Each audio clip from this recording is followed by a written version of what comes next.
and parts of Brazil, and it has about 4.6 million speakers, which is pretty astonishing for an indigenous language. But I wanted to focus specifically in this presentation on head directionality in CP. So, before we get into the complex, interesting stuff, it's important to understand the basic word order of the language.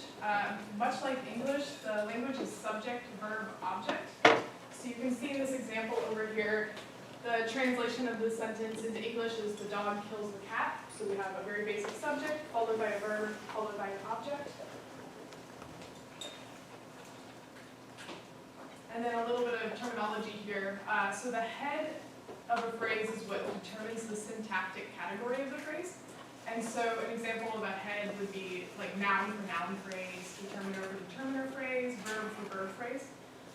So much like English, once again, Guarani is left-headed or head initial with the branches moving to the right. And so you can see in this basic tree structure over here that the head of the determiner phrase, the determiner is right here on the left, and everything that follows that word in the sentence moves to the right. Also interesting in this example is the word coche, which was actually borrowed from Spanish. So Spanish has had a pretty significant influence, especially on the lexicon of Guarani. And for the most part, we would assume that all the phrases in the language would have the same head directionality. So, like I mentioned before, the determiner phrase here is head initial, and so we would generally assume that all the phrases in the language are most likely head initial. But there's examples of, even in the Germanic languages, we find exceptions to this. So it's possible that this changes throughout the phrases in Guarani. So what is CP? Like I said at the beginning, I'm focusing on the complementizer phrase, which is what CP stands for. So the subordinate, the complementizer phrase basically links subordinate clauses, and it's also used for question formation in English. And so basically what I was looking at in Guarani was whether this was true in both languages.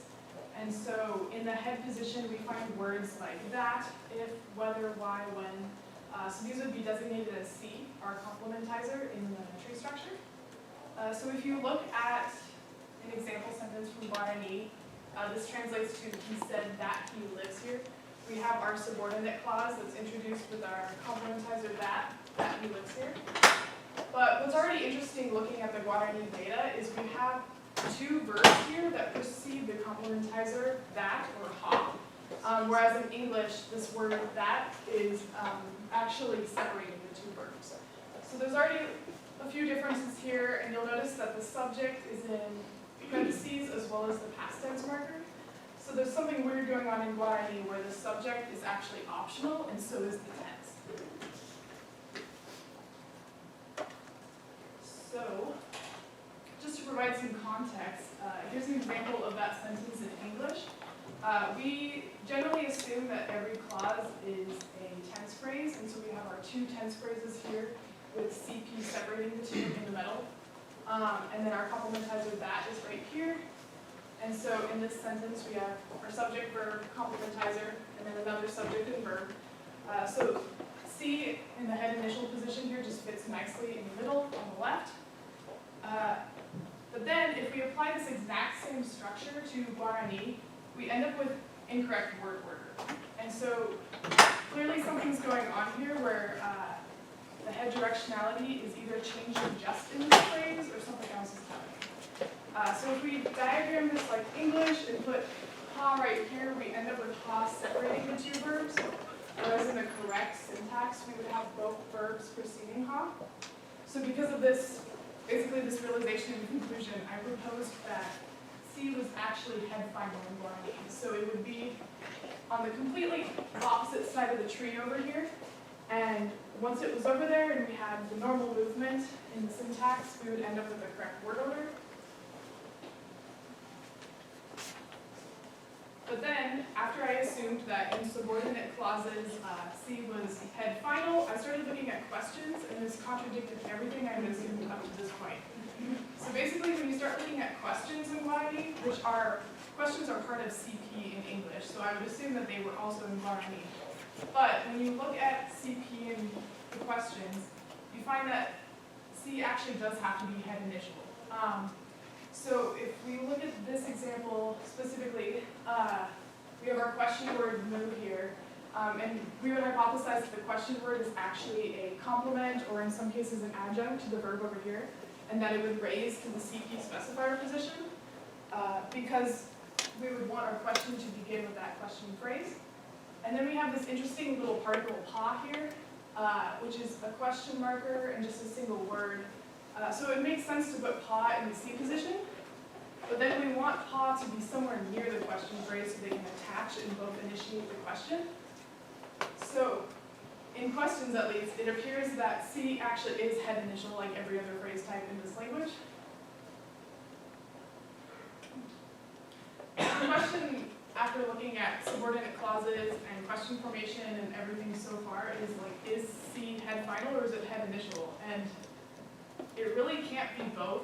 This would be basically impossible for children to learn because parameter settings like this are usually binary, and so it has to be one or the other. And so in subordinate phrases, yes, C is head final.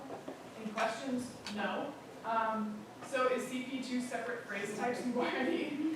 I would argue yes. I would argue that there's actually two different phrase types at work here that are not necessarily named. And after calling them CP throughout this entire presentation, I'm thinking that we probably should call them CP at home. So, thank you.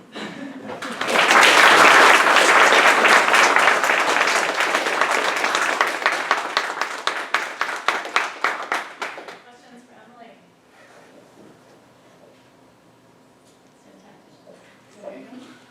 Emily? So you said that it was important that it would be like one or the other, head initial or head final. Can you talk a little bit about like why that is? Can you just like briefly explain why like the phrases can't be called the same thing and what that means for like, the tree? Yeah, so basically, we'd like to think that these syntax trees that we're looking at are what's happening in our brains, which is a little bit weird to grasp, but the idea is that things are moving around and we're putting together like this correct syntax and the correct word order in our brains. And so if they were the same phrase type, and we suddenly have these two different settings where like half the time you put it over here in your brain, half the time it moves over here, like it would just be so confusing. We wouldn't know where to move things when we're arranging the syntax in our heads. We wouldn't be producing, like what we would be producing would not be correct. And so it would just lead to a lot of confusion, and that's something that would probably be simplified over time.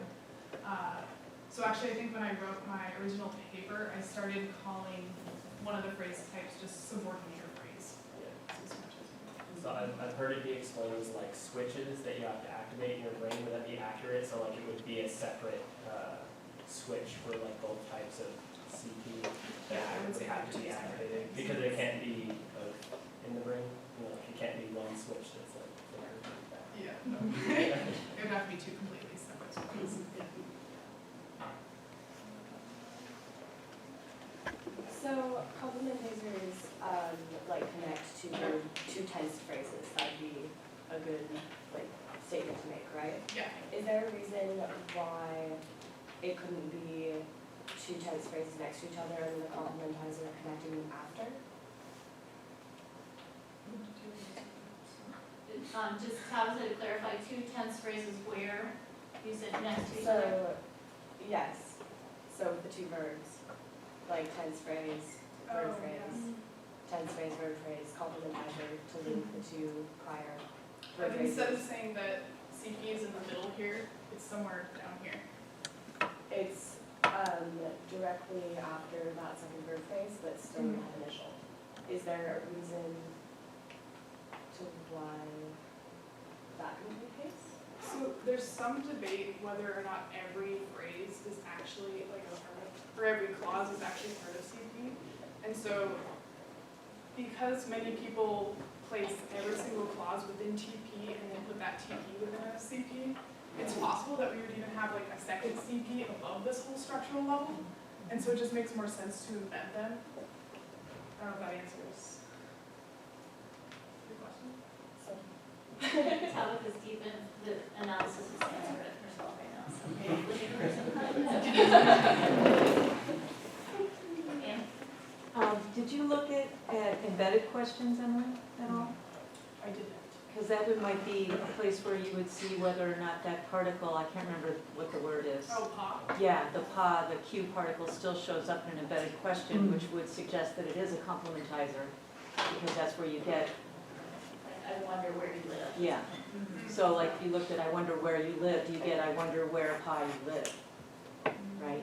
Because that might tell you whether it's on a par with other complementizers that introduce subordinate clauses, or if it's a different creature altogether, and maybe you have a Q phrase instead of a CP, in which case you don't have to worry about it being C, it's something else. Does that make sense? Yeah, and I did notice that even in questions that were initiated with like where or when or why, like even yes and no questions had that pa particle. Oh. And so I'm assuming that pa is only in questions, and it's not necessarily something that's always attached to words like where. Because it could just be a different thing. Yeah. Yeah. Which would solve All it. right.